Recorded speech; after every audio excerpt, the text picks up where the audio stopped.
A young lady just reached out to me to share the story of how her parents were kidnapped and killed in December of 2021 in one of the worst ways you could ever imagine. Now, according to the story, she lived with her parents and her family in Kaduna State around this time, in the Agwan Gimbiya neighborhood.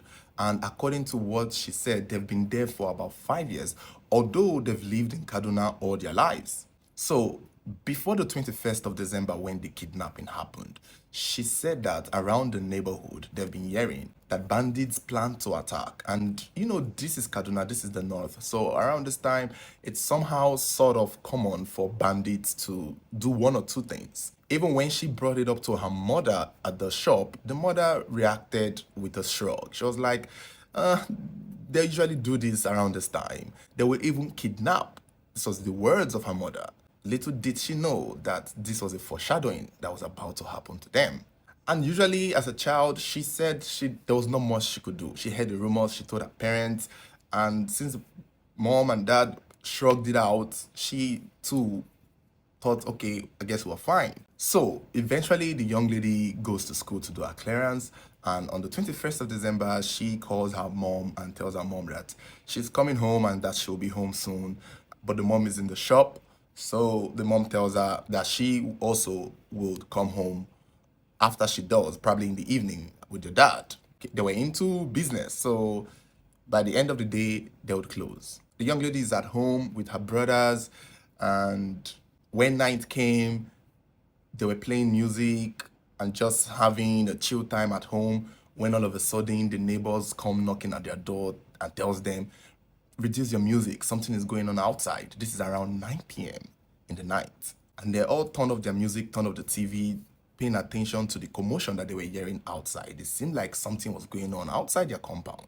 But they weren't sure what they were hearing. And eventually, her younger brother, who was 12 at the time, heard the father press the horn, so he runs to the gate to open the gate. But rightfully so, the boy was like, hold on. He went to the smaller gate first to open to see if indeed that was their father's car. And when he opened the gates, he saw that was daddy's car. But that was not the only thing he saw. He saw some gunmen fighting, beating, and dragging his parents out of the vehicle. He saw his mom screaming and shouting for help, fighting back at gunmen who were with guns and masks. And this boy in that moment panicked. Personally, maybe because he was a 12-year-old, I wouldn't imagine how I would react at that age, seeing men with guns fighting my mom and my dad. I don't know, they probably would have taken me too, or maybe killed me in that spot, because my instinct to go and see what I can do, to go and fight, I don't know how that would work.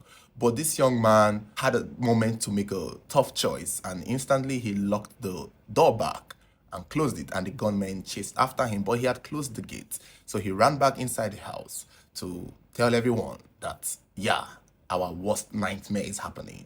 Mom and dad are getting kidnapped by gunmen. So when the little boy tells everyone, the older brothers also wanted to see what they could do, because this is a moment that is not something you prepare for. Nobody trains you or prepares you or teaches you in school on what to do when your parents are getting kidnapped in front of you. The older one tried to go out, but that was when he noticed that the gunmen had entered into the compound. So he runs back into the house, locks the door, because now he has to protect every other person indoors. The younger one, the sisters, and pretty much himself. But there was nothing he could do. He locks the door. The gunmen could not open the door to get into the house, so they start to shoot. And this is where everybody for themselves, they took cover, laid on the ground, hid somewhere. The gunmen sprayed bullets and just kept shooting at the entire house before they stopped and before they left.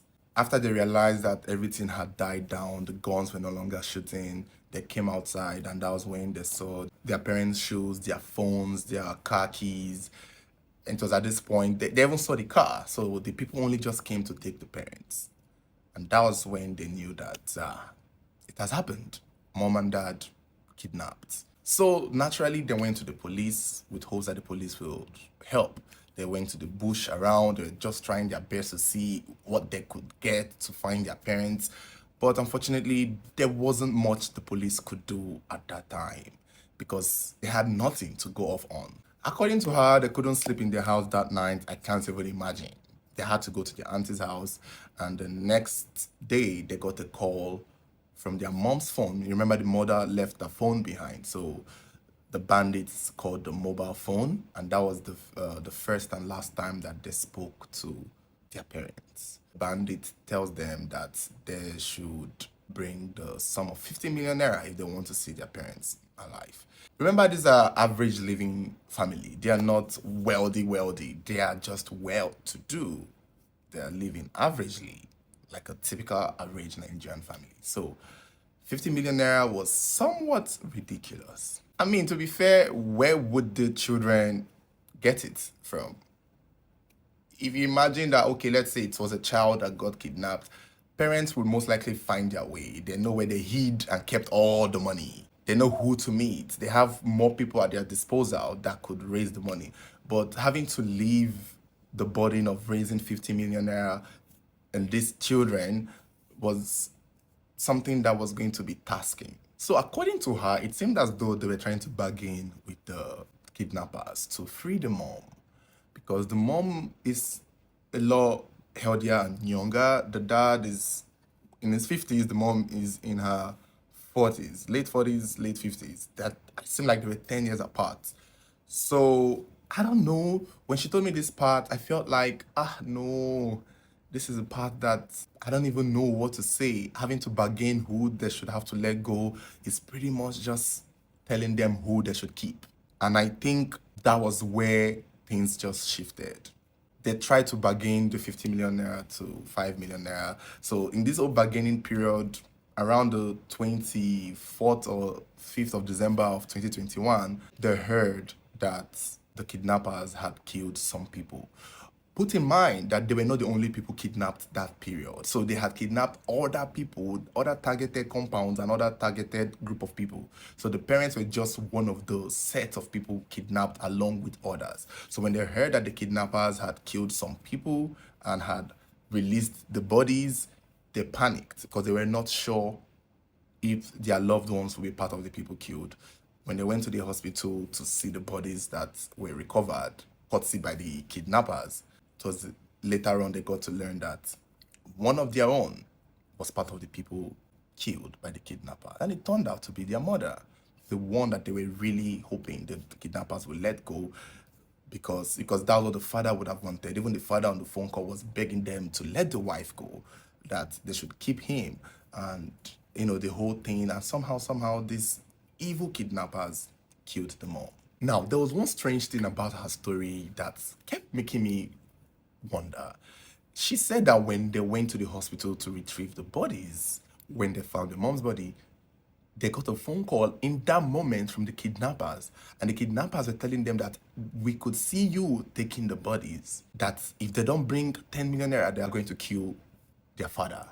And in my mind, I'm like, wow, that means the kidnappers are actually very close by.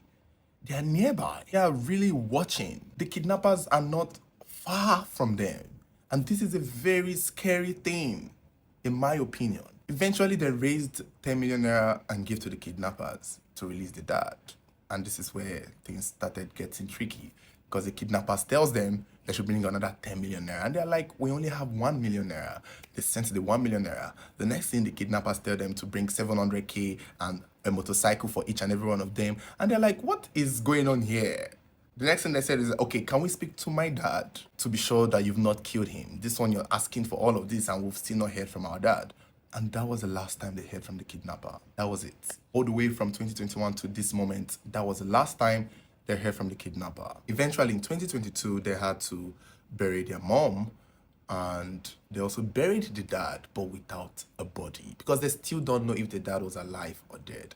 But they just presumed he was dead because they heard that the kidnappers released some people. Some people were able to pay the ransom and they were released. And it was those people who came to even tell them that they saw their mom there and that the mom was very helpful, that she was helping nurse people's injuries. She was helping people who fell sick in the group of people that were kidnapped, because the woman had this experience on, all this first aid, paramedical situation. So she was playing the role there. And Maybe so that could have been why they probably just put a target on her. It's unfortunate. And that was it, man. That was how they ended up burying their mom and their dad, but the dad without a body. They buried his clothes and just decided to make peace with it because the kidnappers were not calling. They did not know anything. They stopped reaching out. After collecting all the money, the least they could have done was to at least give the family the body, but they didn't do that. It was so devastating for her because she said that the last thing she had with her dad was when the dad was dropping her off to school for her clearance, and she was complaining about money, that the dad did not give her enough money, and she regrets having to leave it at that. She wished she had more time to spend with her mom and her dad, especially having to, fighting over money was not the last thing she wished she had said to her dad. It still haunts them till this day. I think they moved out of Kaduna according to her. And then this is where I feel like this is where the things started to make sense. Then she said that they got a call from someone who told them, okay, hold on first. She also mentioned that during the burial, they got a phone call from the kidnapper or from somebody, not really the kidnapper. They got a phone call from somebody who threatened to steal the bodies of the mom for the burial. And, I feel like that was just a random threat. Or it could have just been somebody who was part of the kidnapping team, but they were already done with the kidnapping charade, so they're just trying to throw more threats. Because they later got to learn that it was one of their friends, one of their neighborhood friends, the older brother's friends, that routed them out to the kidnappers, that pointed at their home to the kidnappers. The kidnappers came, held this boy down, and told this boy, show us all the people that have money in this neighborhood, or we'll kill you. And the boy started pointing and pointed at their home. And this was a boy that used to come to their house, that used to eat their food, that the parents used to, give money. They said it was their older brother's friend that directed the kidnappers to their home and destroyed their lives.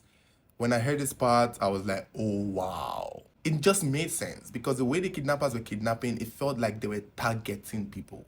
It got to be somebody who, they have to have been monitoring the movements because they were following them all the way from going to the hospital, going for the funeral, recovering the body. The kidnappers were always close by. And it made sense that it had to be somebody closest to them that would have played a role in their kidnapping and their killing. Another thing again too that I feel when she told me this story was that the fact that your mom was killed, your dad was killed, was most likely because they recognized one of the kidnappers. That is something I've always believed. When it comes to kidnapping, one of the worst things that could ever happen to you is if they remove the blindfold and you see the kidnapper and it's somebody that just put in mind that you're gone. If they ever kidnap you, beg them to not take off the blindfold. Let it be 3 days, 4 days you're there. Don't see the kidnapper's face. Because once you are able to recognize the kidnapper, because it's usually people that know them, gatesman, dry cleaner, former employee, neighbors. Once you see each other, one has to go. And I feel like that was what happened. I feel like the parents were killed because they were able to recognize the kidnapper. And it made sense because it turned out that it was one of their friends who was pointing at houses for the kidnappers to go and see who they could take there because those people have money. I'm sure now that it's probably the boy himself that was part of the people who did the kidnapping. So I don't think he was pointing at houses. He was part of it. No wonder they were monitoring them so closely because he was part of the people crying and pretending to help them find their parents the whole time. He was the one who routed them out. Such an unfortunate story, guys. You all, please be safe out there. The rate of kidnapping this period is on a high, especially this December period. It's always on a high.